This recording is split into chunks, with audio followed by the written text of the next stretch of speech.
Hey everybody, welcome to the show. Welcome to the show. It's your boy Trip, and I just wanted to go ahead and give you guys a mental health minute. Mental health minute, or better yet, I should say mental health Monday, because this is what I plan on doing on Mondays.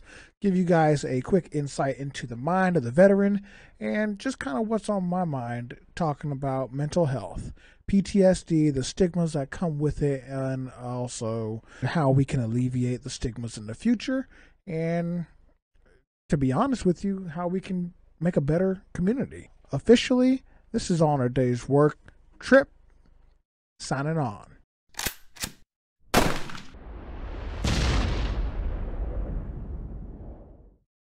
Be sure to like and subscribe to our page.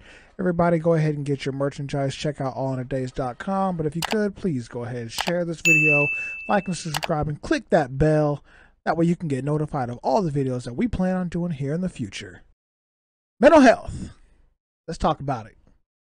See, for a lot of you, I'm sure that mental health is one of those subjects that we all know we need to talk about, but yet we don't talk about. And maybe it's because of the stigma that comes with mental health.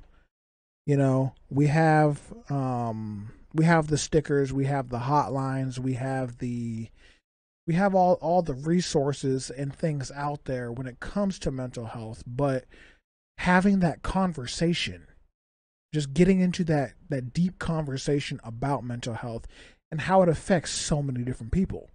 That's something that we as a society, as an American society, I feel that we need to do better at. And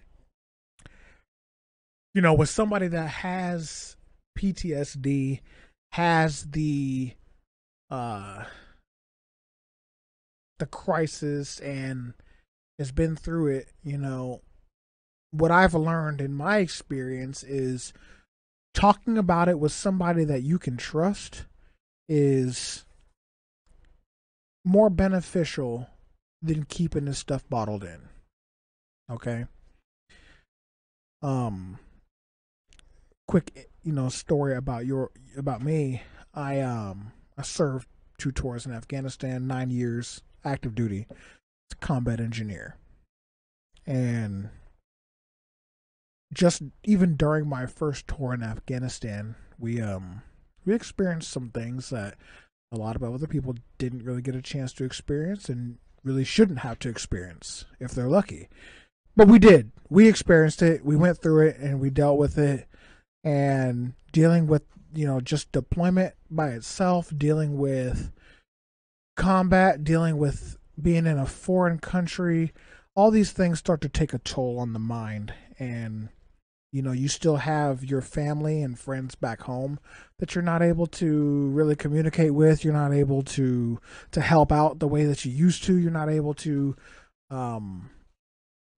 do what you normally would because you're so far away and you're dealing with war. You're dealing with battle. You're dealing with horrific things and events that happen that nobody should have to experience, and yet so many do. But the human mind's an amazing thing.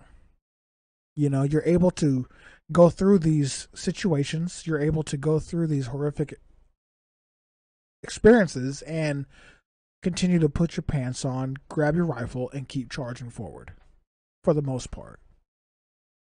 But in my experience, eventually that starts to take a toll on you. And when that takes a toll on you, you get to a point where you can break.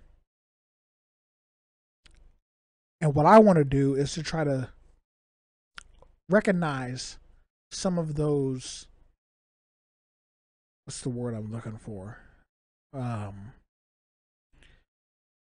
Some of those signs, those warning signs and things that we can recognize before we get to that breaking point. Okay? PTSD can come and go. We all know that. Having a mental health breakdown, nobody plans on when it's going to happen, and nobody knows exactly how it's going to happen.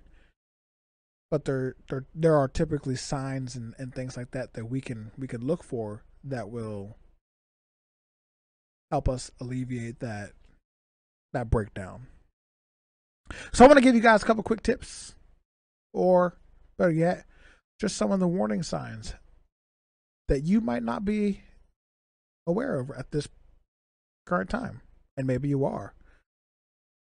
One of the things, and this is in no particular order, but somebody who has experienced a horrific event might end up out of nowhere being closed off.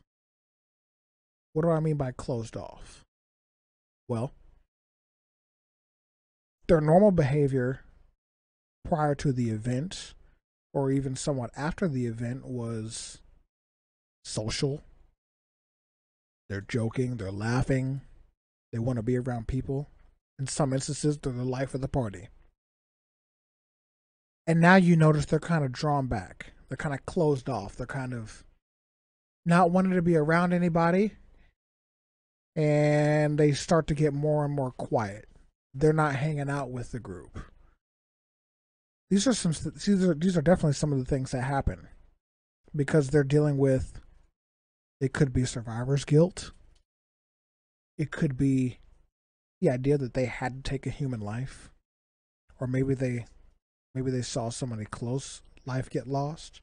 Maybe they got injured. Maybe they're there and they came so close to getting hurt they didn't, but they came close to it, and maybe it's over a cause or for a war that they don't even agree with. You can just imagine that for a second. Imagine how that can take a toll on somebody's mind. What that does to a person. To know that this happened to me, and I'm still here overseas, dealing with something that I don't want to deal with necessarily, but I volunteered for it. This is what I want to do. To help save my country and fight for my country.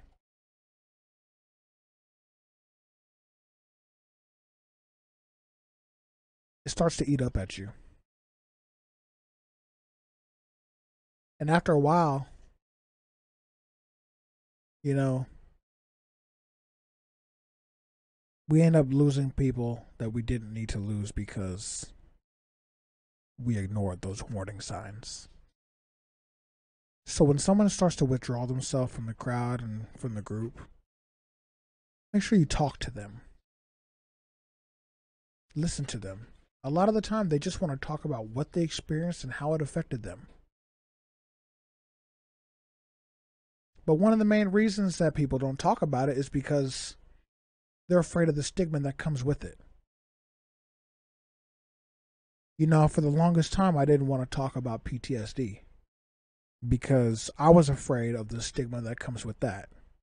You know, you tell an employer that you have PTSD and you're a combat vet, well, now they might not be so apt to hire you in the work environment because you're just one of those meatheads that's going to lash out on everybody. Now, I'm not saying all employers think like that, but we all know that there are some. So why would I bring that up if that's going to hinder my chances at getting the job because they're afraid I'm going to lash out? Yeah, I have my moments, just like every other human being does. We all do. You know, sometimes people don't want to bring it up and talk about because they're going to be labeled as weak. Maybe they're going to be thought that they're weak. Maybe that they're going to be thought of as a joke, or that they're just trying to get out of something. You know, in my experience, I had some people that I served with that at the time, I would look out for them and take a bullet for them, and they would do the same for me. But even then, during that time, would tell me that I was weak or I needed to just suck it the fuck up, quit being a bitch. And after you hear that so many times, you start to actually believe, well, fuck, maybe I am just being a bitch about it. At least that's what you're taught to believe. It wasn't until I had somebody that was, at the time, not so close to me, notice some of the behavior and patterns that was going on with me, and told me that I need to go talk to somebody. And at this time, I went to the facility. It was called Combat Stress. I went and saw a counselor in between going outside the wire, going on missions. I would come back, we'd do our downgrade and refit, reset, stage. Once we were complete with that, I'd leave from the motor pool, walk all the way down to the clinic, and I would go to Combat Stress, and I would speak to my counselor for an hour and a half, and then I'd come back, get some chow, get a little bit of rest, pack up, and go back out. And there were times where I would have to leave from the reset a little bit early to make my appointments or whatnot, but it was those things right there where I was called weak. I had to leave early and go to an appointment because these were the only times that they were able to see me. And this one person in particular I worked with would tell me, "You're a fucking bitch. You're just trying to get out of shit," and using it as an excuse, not realizing I was dealing with horrific things back home and still having to adjust and deal with the things that we just experienced downrange. So to that person that said those things to me and made me feel a type of way when I was young, 19 years old, still learning about my life, still learning what I wanted to do, but had to experience these horrific things.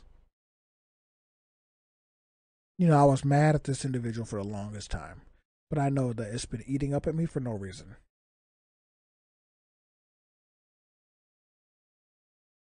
I forgive this person, and that's taken me a while to do.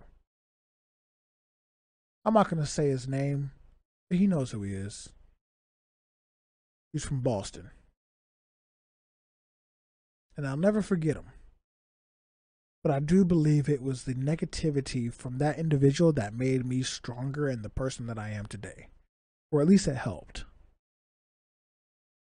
So for me, I thank you. But that's enough about me.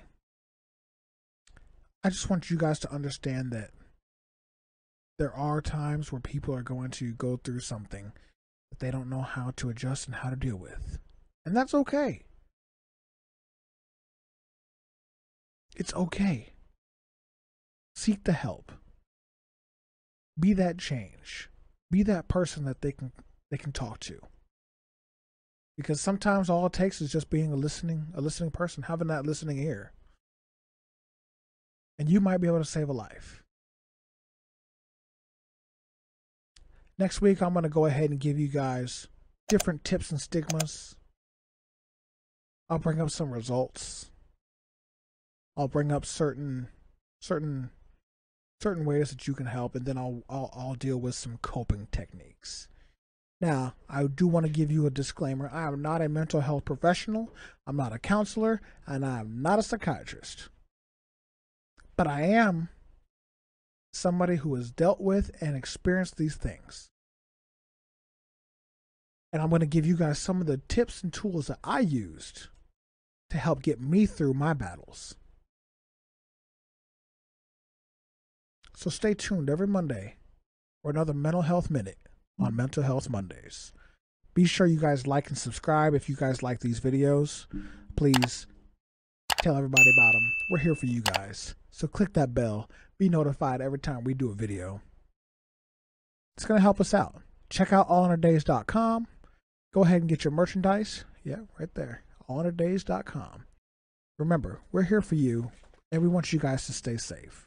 Until next time, we'll see you.